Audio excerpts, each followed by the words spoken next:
ግብረ ሰዶምን በትክክል የፈቀደ ነብይ ዛሬም መሐመድ ነገም መሐመድ እያሉ በሙዚቃ እንዲጽናኑ አድርገናቸዋል። ጸጋና ሰላም ይብዛላችሁ።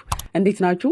እንግዲህ ሰሞኑን የመሐመድ የሚለው ስም እንዲያሸማቅቃቸው እያደረገን እንደሆነ ጥሩ ማሳያ ነው። ምክንያቱም በጣም ታላላቅ ቲክቶከሮች፣ ዩቲዩበሮች ራሱ በሙዚቃ እየተጽናኑበት ያለበት ሁኔታ ነውና ይሄን ነበር የምንፈልገው። ባይዘው ሁላችሁም እየነቃችሁ በሙዚቃ ለሰሞኑ ትጽናናላችሁ። መለስ ብላችሁ ግን ስለ ነብያችሁ ሲራ ማንበባችሁ ስለማይቀር ማለት መሐመድ ምን ያህል እንደሚያሳፍራችሁ ማሳያው ከሙዚቃው በስተጀርባ በመሐመድ ዙሪያ ገብታችሁ አታውቁም፣ ውይይት ላይ ማለት ነው። እኛ ባላችሁት ርዕስ በኢየሱስ አምላክነት ዙሪያ ገብተን ተወያይተናል፣ በስላሴ ዙሪያ ገብተን ተወያይተናል። እስቲ እውነተኛ የአምላክ አገልጋይ ማን ነው፣ መሐመድ ወይስ ጳውሎስ? እስቲ የመሐመድ ስብዕና ላይ ኑ ግቡና ተወያዩን ተብላችሁ ግን ገብታችሁ አታውቁም። ምን ያህል አንገታችሁን እንደሚያስደፋችሁ ስለምታውቁ የመሐመድ ስብዕና ምን ያህል እስልምና ዜሮ እንደሚያስገባው ስለምታውቁ ማለት ነው። ስለዚህ በተደጋጋሚ ወንድሞች የውይይት ጥሪ አቅርበውላችሁ ያልገባችሁትም ከዚህ አንፃር ነውና መሐመድ ግብረ ሰዶምን በትክክል ፈቅዷል ያልኩበትን በማስረጃና በመረጃ እናሳይ። ሳሂህ ሙስሊም 1451 ላይ እንደሚታወቀው ኡሙ አልፈደል የዘገበው ሐዲስ ነው። አንድ ሰው መጥቶ ወደ አላህ መልእክተኛ ወደ መሐመድ ገባና ምን ብሎ ጠየቀ? የአላህ መልእክተኛ እኔ ሚስት ነበረኝ፣ ከሷ ሌላ ሁለተኛ ሚስት አገባው።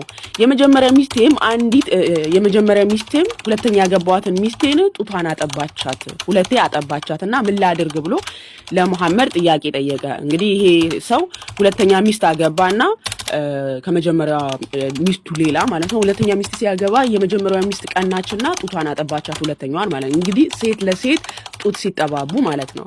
ሁለቴ ነበር ያጠባቻትና ይሄ ሰው ደግሞ አምስቴ ካጠባች ነው ዝምድና ሊኖር የሚችለው። ምክንያቱም በሱራ 4 ቁጥር 23 ጀምሮ ያጠቧችሁ እናቶቻችሁ በእናንተ ላይ እርም ናቸው ይላል።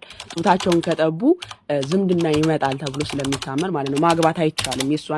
የሷንም ልጅም ያችንም ሰው ማግባት አይቻልም። ኦኬ፣ ጡት ከተጠባ ጋብቻ አይኖርም ማለት ነው። ዝምድና ይመጣል እና ያጠቧችሁን እናቶቻችሁን አታግቡ ብሎ ሱራ 4 ቁጥር 23 ላይ ስለሚናገር ይሄ ሰው ሁለተኛ ያገባዋትን ሚስቴን የመጀመሪያዋ ሚስቴ ጡቷን አጠባቻት ሁለቴ እና ምን ላድርግ ብሎ ሲጠይቅ አላህ መልእክተኛ ምን ብሎ መለሰ?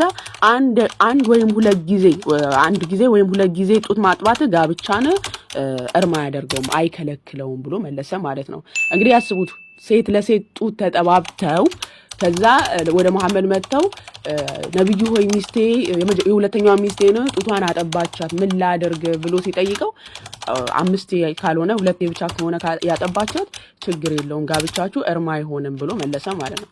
ሴት ለሴት ጡት መጠባባትን የፈቀደ ብቸኛው ግብረ ሰዶማዊ ነብያችሁ ነው። እንግዲህ አንገታችሁን እያስደፋችሁ ያለው ሙስሊም ወገኖቻችን በሚያሳዝን ሁኔታ እንግዲህ አንድ ነብይ ስብዕናው የዚህን ያህል የዘቀጠ ከሆነ እንዴት ብላችሁ እናንተ አንገት ደፍታችሁ በሱ ስብዕና ለትወያዩ ትችላላችሁ? ሰይጣን ሲያሽከረክረው የነበረ ነብይ እንዴት ብላችሁ እውነተኛ ነብይ ነው ብላችሁ ለትወያዩለት ትችላላችሁ? እውነተኛ ነብይ ነው ከሚለው መጀመሪያ ጤነኛ ሰው ነበርን የሚለውን በመጀመሪያ ማረጋገጥ ይኖርባችኋል። ምክንያቱም ሲባል ሱናን አቢ ዳውድ 3960 ላይ ሰሚት የዘገበው ሐዲስ ማለት ነው። የተረከው ሐዲስ የአላህ መልእክተኛ አይሻ እንዲያለች የአላህ መልእክተኛ እጄን ጸጉራቸው ላይ ጫንኩኝ፣ የአላህ መልእክተኛ ላይ እጄን ጸጉራቸው ላይ ጫንኩኝ፣ ሰይጣን አለብህ አልኳቸው። እሳቸውም ሰይጣን አለብሽ አንቺን ብለው ጠየቋት። ማለት ሰይጣንሽ መጥቷል ብለው ሲጠይቋት አይሻን የአላህ መልእክተኛ አንተስ ሰይጣን አለብህ ስትለው ምን አላት? አዎ ግን እስልምናን ተቀብሏል አላት። መሐመድ ላይ ያለው ሰይጣን ሻሉ አላህ ብሎ እስልምናን የተቀበለ ሰይጣን እና መሐመድ ቃል በቃል ሰይጣን አለብኝ ብሎ ያመነ ብቸኛ ነብያችሁ ነው። ሰይጣን ሲያሽከረክረው የነበረ ነብይ እንደዚህ አይነት ግብረ ሰዶማዊ ነገሮችን የፈቀደ ነብይ እንዴት ብላችሁ ደፍራችሁ ልትወያዩለት ትችላላችሁ? ሙዚቃ ዘላለማችሁን ስትጽናኑ ትኖራላችሁ እንጂ። በነገራችን ላይ በጣም የምንፈልገው ነገር ይሄ ነበረ። በአንድ ሻወርና በአንድ ሌሊት ከ11 ሴቶች ጋር ወሲብ የሚያደርግን ግለሰብ ለእኔ ሞዴሌ ነው ብሎ ተከትሎ በሱ ላይ ውይይት ሊመጣ የሚችል ሙስሊም ስለሌለ ማለት ነው። ማስረጃ አልባ እንዳትሉት ሳሂህ ቡኻሪ 268 ላይ መሐመድ በአንድ ሻወር ከ11 ሴቶች ጋር ወሲብ ይፈጽም ነበር። ጸጋና ሰላም ይብዛላችሁ።